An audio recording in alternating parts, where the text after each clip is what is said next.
It was the autumn of 1987. The leaves in Boston were turning gold and crimson, and the air carried that crisp promise of change. I was 58 years old, living what everyone called a blessed life. 3 grown children, 2 grandchildren on the way, and a husband who provided well. Michael was an insurance executive, respected in our community, always impeccably dressed in his 3-piece suits. We attended St. Catherine's every Sunday, hosted dinner parties on holidays, and kept up appearances the way people of our generation were expected to. I remember that October morning with perfect clarity. It was a Tuesday. Michael had left early for a conference in Providence. Or so, he said. The coffee was still warm in the pot when I decided to clean out his home office. He'd been complaining about needing more filing space, and I thought I'd surprise him by organizing the chaos he claimed was overwhelming. The office smelled of leather and old paper. Michael's desk was mahogany, heavy and imposing, covered with stacks of insurance policies and claim forms. I worked methodically, sorting through files, when I noticed the bottom drawer of his filing cabinet was slightly ajar. That drawer was always locked. Michael had told me it contained confidential client files, and I'd never questioned it. But that morning, it was open. Inside, beneath a stack of manila folders, I found a leather-bound photo album I'd never seen before. Not our wedding album, not our family pictures. This was different. The leather was new, expensive, the kind you'd buy at a specialty shop. My hands trembled as I opened it. The first photograph stopped my breath. Michael, younger looking, maybe 5 years ago, his arm around a woman I didn't recognize. She was beautiful, dark-haired, perhaps 30 years old. They were standing in front of a restaurant I knew well, Antonio's in Providence. We'd celebrated our anniversary there. Twice. I turned the page. More photographs. Michael and this woman at the beach. Michael and this woman at what looked like a hotel lobby. Michael and this woman kissing. And then, photographs that made no sense. Documents. Insurance claim forms with signatures I didn't recognize. Bank statements showing accounts I'd never heard of. Numbers that made my head spin. Hundreds of thousands of dollars. On the inside back cover of the album, someone had written in blue ink, "Our insurance. If anything happens, these are our copies. Destroy if necessary. M."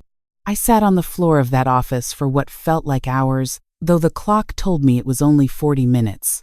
The morning light shifted through the window, and I watched dust motes dance in the air, thinking how strange it was that my entire world could shatter while dust continued to float. Indifferent and eternal. Let me tell you what it felt like. Imagine standing on solid ground your entire adult life, and then discovering the ground was actually ice, and it had been melting beneath your feet for years.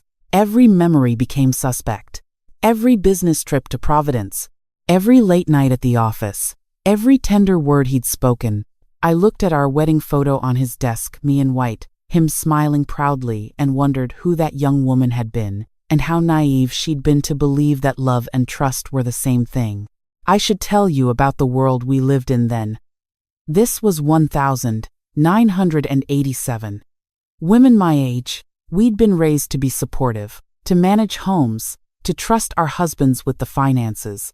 I had a part-time job at the library 20 hours a week, barely enough to cover my own expenses. Our house, our cars, our bank accounts, everything was in Michael's name. The mortgage officer had explained to me years ago that it was simply easier that way, for tax purposes. I'd signed where they told me to sign, never asking questions. My mother had died the previous year and left me a small inheritance, $15,000. I'd deposited it in a separate account. My only act of financial independence. Michael had seemed annoyed by that. Said it was silly to have 2 accounts when we could combine everything, but something in me, some instinct I couldn't name, had insisted on keeping that money separate. Now I understood why. The photographs haunted me through that day and the days that followed. Michael came home from his conference that evening, kissed my cheek, asked what was for dinner.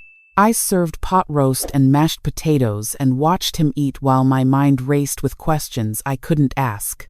Not yet. Who was she? What were those documents? What did our insurance mean? And what would happen if I confronted him before I understood what I was dealing with? I became someone I didn't recognize. For 3 weeks, I played the perfect wife while conducting a secret investigation. I memorized his patterns. Monday and Thursday evenings, he claimed he had late meetings. I followed him once, borrowed my neighbor's car, felt like a criminal as I watched him drive not to his office, but to the highway heading south toward Providence. I didn't follow all the way. I was too afraid of being seen, too afraid of what I might discover. I went to the library during my shifts and did something I'd never imagined doing. I researched insurance fraud. The microfiche readers in the reference section became my classroom. I learned about staged accidents, false claims, phantom injuries. I learned that insurance fraud cost companies billions of dollars annually. I learned that it was a federal crime. The documents in that photo album started making terrible sense. Claim forms with signatures that looked similar but not quite identical. Policies taken out on people whose names I didn't recognize. Payments going to accounts in Rhode Island. Michael wasn't just having an affair. He was running a fraud operation. And the woman in the photographs, was she a victim like me? Or was she part of it? That question consumed me. Late at night, while Michael slept beside me, I lay awake staring at the ceiling, trying to decide what terrified me more. That he was betraying me with another woman, or that he was betraying everyone with his crimes. And that phrase, destroy if necessary, it echoed in my mind like a threat. Destroy what? The evidence? Or something else? Someone else? I found her address on one of the bank statements. Apartment 4B, 127 Riverside Drive, Providence. Linda Morrison. The name was written on several of the documents.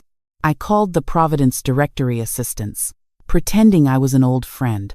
Yes, Linda Morrison lived at that address. No, they couldn't give me her phone number without her permission.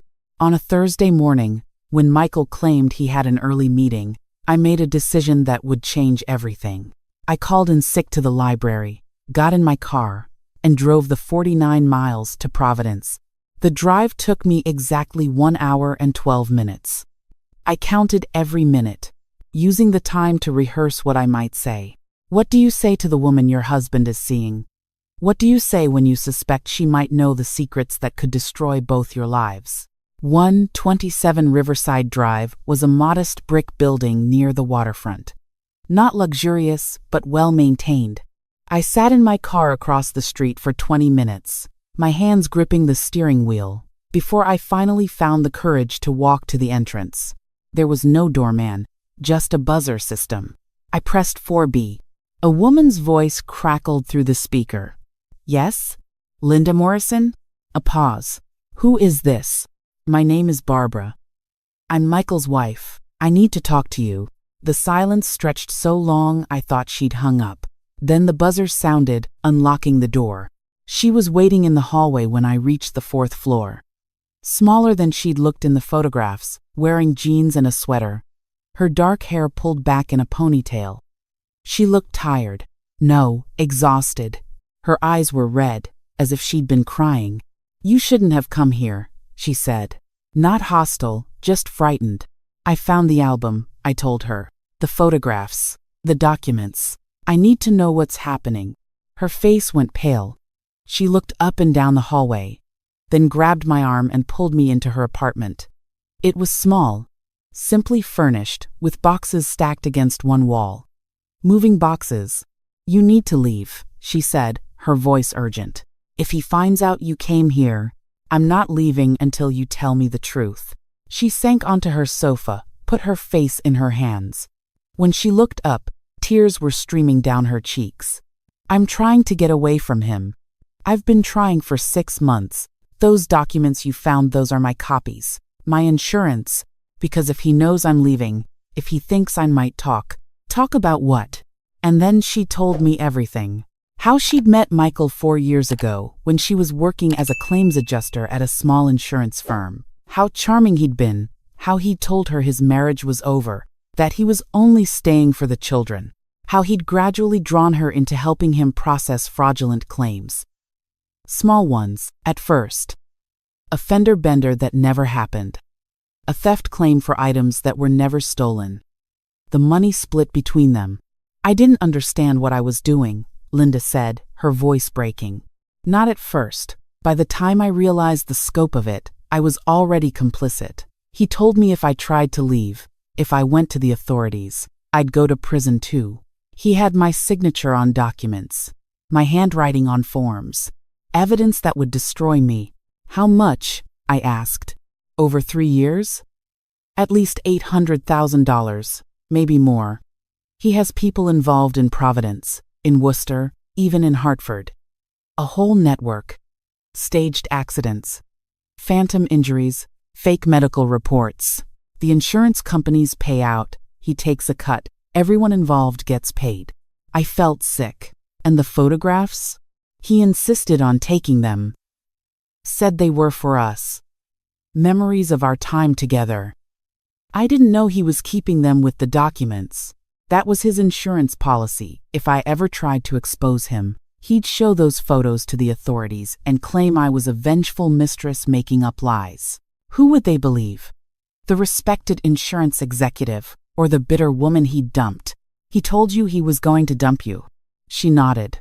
3 months ago, said it was getting too risky, that we needed to end things. But I knew too much. I could see it in his eyes. He was scared of me. That's when I started making copies of everything. Every document I could find. Every bank statement. I was going to disappear, change my name, move far away. But I can't do it without money, and he controls everything.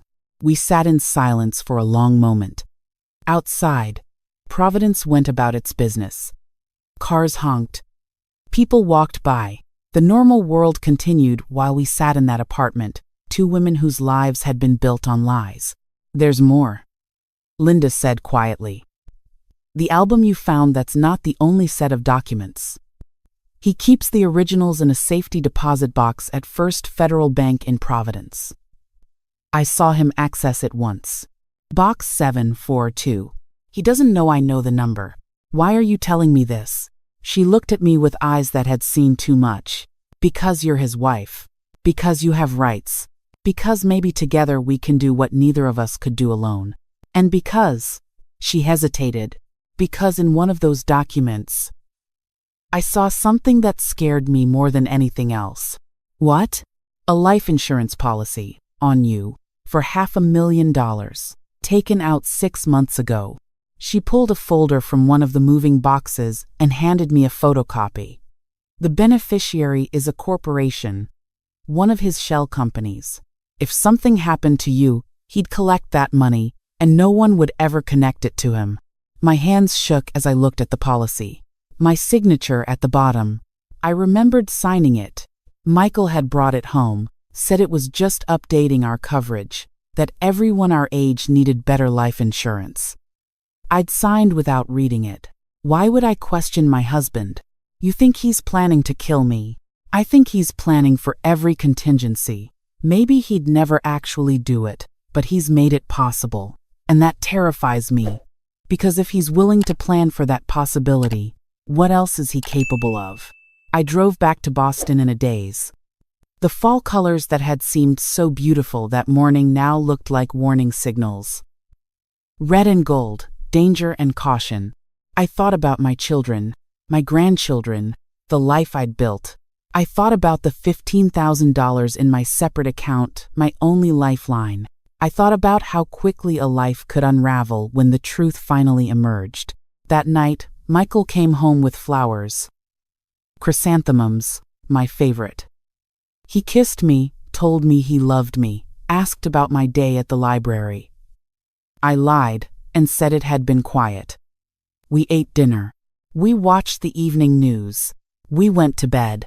And I lay awake beside him, this man I'd shared my life with for 33 years, wondering if I'd ever really known him at all. Linda called me 2 days later. I'd given her the library's number. Her voice was urgent. I found something else. Can you meet me? We met at a coffee shop halfway between Providence and Boston. She brought a briefcase, looked over her shoulder constantly, jumped every time the door opened. I went back to his office, she said. I still have a key. I found records going back 7 years. Barbara, this is bigger than I thought. There are names, addresses, people who might have been hurt by his schemes.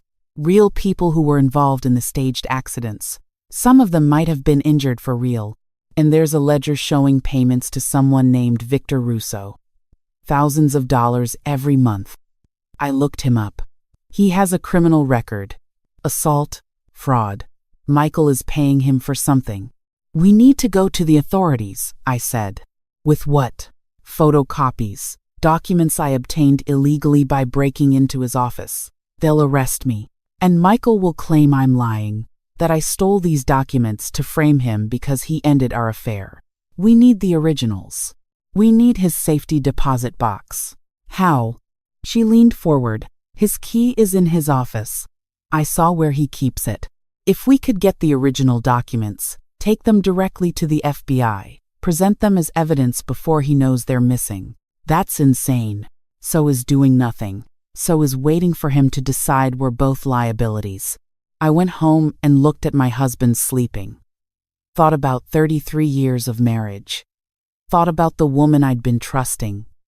Supportive, naive. Thought about the woman I was becoming desperate, calculating, afraid. And I made a choice. The plan took 2 weeks to orchestrate. Linda would create a reason for Michael to come to Providence. On a Saturday morning, a supposed emergency with one of their mutual contacts. While he was there, she'd keep him occupied. I would use his spare office key, the one he kept in his desk drawer at home, thinking I didn't know about it, to enter his office. Retrieve the safety deposit key, go to the bank, and access the box. It was the most terrifying thing I'd ever done. On that Saturday morning, November 14th, I told Michael I was visiting my sister in Springfield. Instead, I drove to his office building in downtown Boston. My hands trembled as I used his key to enter. The building was nearly empty on a Saturday. My footsteps echoed in the marble lobby. Every sound made me jump. His office was on the 9th floor. The key was exactly where Linda said it would be, in a small envelope taped to the underside of his desk drawer. The safety deposit key was tiny, brass, with the number 742 engraved on it. I took the train to Providence. Couldn't risk someone seeing my car near the bank. Wore a scarf and sunglasses. Felt ridiculous. Felt like I was in a spy movie. First Federal Bank was imposing, all granite and glass. I'd prepared a story. I was Michael's wife. He was traveling. He'd sent me to retrieve documents from his box. I had the key. I had identification. The bank officer was a young woman, professionally skeptical. She examined my driver's license, verified that I was indeed Mrs. Michael Crawford, made a phone call to confirm Michael had a box at this branch. She led me to the vault, used her master key in conjunction with mine, pulled out a long metal box, and placed it in a private viewing room. "Take your time," she said, and left me alone. The box was heavy. Inside were dozens of files, organized with Michael's characteristic precision. Insurance policies, bank statements, ledgers, photographs, and something else, cassette tapes. 4 of them, labeled with dates. I didn't have a tape player, had no idea what was on them, but I took everything, transferred it all to the large purse I'd brought. My heart pounding so hard I thought I might pass out. Linda was waiting at a diner 3 blocks away. We sat in a booth at the back, spread the documents across the table, and began sorting through them. The evidence was overwhelming. Names, dates, amounts, a paper trail of frauds spanning 7 years, and the tapes. We listened to them on a portable player Linda had brought. They were recordings of conversations. Michael's voice, clear and unmistakable, discussing staged accidents, coaching people on what to say to insurance adjusters, arranging payments. He recorded himself, Linda said, incredulous. Why would he do that? Insurance, I realized. His own insurance. If anyone tried to betray him, he'd have evidence against them too. These recordings implicate everyone involved. We sat there until evening, making copies of everything. Linda had access to a copy machine at a friend's office. We worked through the night, duplicating every document, every page of every ledger. By Sunday morning, we had 2 complete sets of evidence. One for the FBI, one for ourselves, hidden away, our own insurance policy. On Monday morning, we walked into the Boston FBI field office together. 2 women, exhausted and frightened, carrying briefcases full of evidence. The agent who met with us was a woman named Sarah Rodriguez. She listened to our story for 3 hours. She examined the documents. She listened to the tapes, and then she made a phone call. "Stay here," she said. "Don't go home. Don't contact anyone. We're moving on this immediately." They arrested Michael at his office that afternoon. The Providence office raided the addresses in his ledgers simultaneously. By evening, it was on the news. Major insurance fraud ring busted. Boston executive and 9 others arrested. Losses estimated at over $2 million. I watched the news in a hotel room the FBI had secured for us. Saw my husband in handcuffs, being led out of his office building. Saw his shocked face. Saw the reporters shouting questions. Felt nothing. Numbness had replaced every other emotion. The trial took 8 months. During that time, I filed for divorce. My children were devastated. Couldn't understand how their father could have done such things. My son accused me of betraying the family. My oldest daughter stopped speaking to me for 3 months. But my youngest daughter, Catherine, held my hand through every court appearance and told me I was the bravest woman she knew. Linda testified. I testified. We told everything. Michael's defense was predictable, he claimed. We were both vengeful women making false accusations. But the evidence didn't lie. The recordings were his voice. The documents bore his handwriting. The paper trail was irrefutable. He was convicted on 47 counts of insurance fraud, money laundering, and conspiracy, sentenced to 12 years in federal prison. His assets were seized. The house was sold to pay restitution to the insurance companies. Victor Russo, his hired muscle, testified against him in exchange for a lighter sentence, confirming that Michael had indeed paid him to intimidate people who asked too many questions. Linda and I became unlikely friends. We'd meet for coffee every few weeks, 2 women who'd survived the same storm. She enrolled in college, started over, eventually became a teacher. I took my $15,000 and rented a small apartment near my youngest daughter. Got a full-time job at the library. Learned to manage my own finances, balance my own checkbook, make my own decisions. The strangest thing was discovering who I was without him. For 33 years, I'd been Michael's wife, Barbara Crawford, married to a successful executive, living in a nice house, playing the role I'd been taught to play. Now I was just Barbara. Barbara who worked at the library. Barbara who took evening classes at the community college. Barbara who could make choices without asking permission. My grandchildren grew up. I was there for every birthday, every school play, every milestone. I took them to museums, taught them to bake cookies, told them stories. But I never told them the full story of what their grandfather had done, what their grandmother had survived. Maybe someday, when they're older. Maybe never. Some truths are too heavy for young shoulders. I'm 73 years old now. I live in a modest apartment, drive an old car, work part-time at the library, because I love it, not because I have to.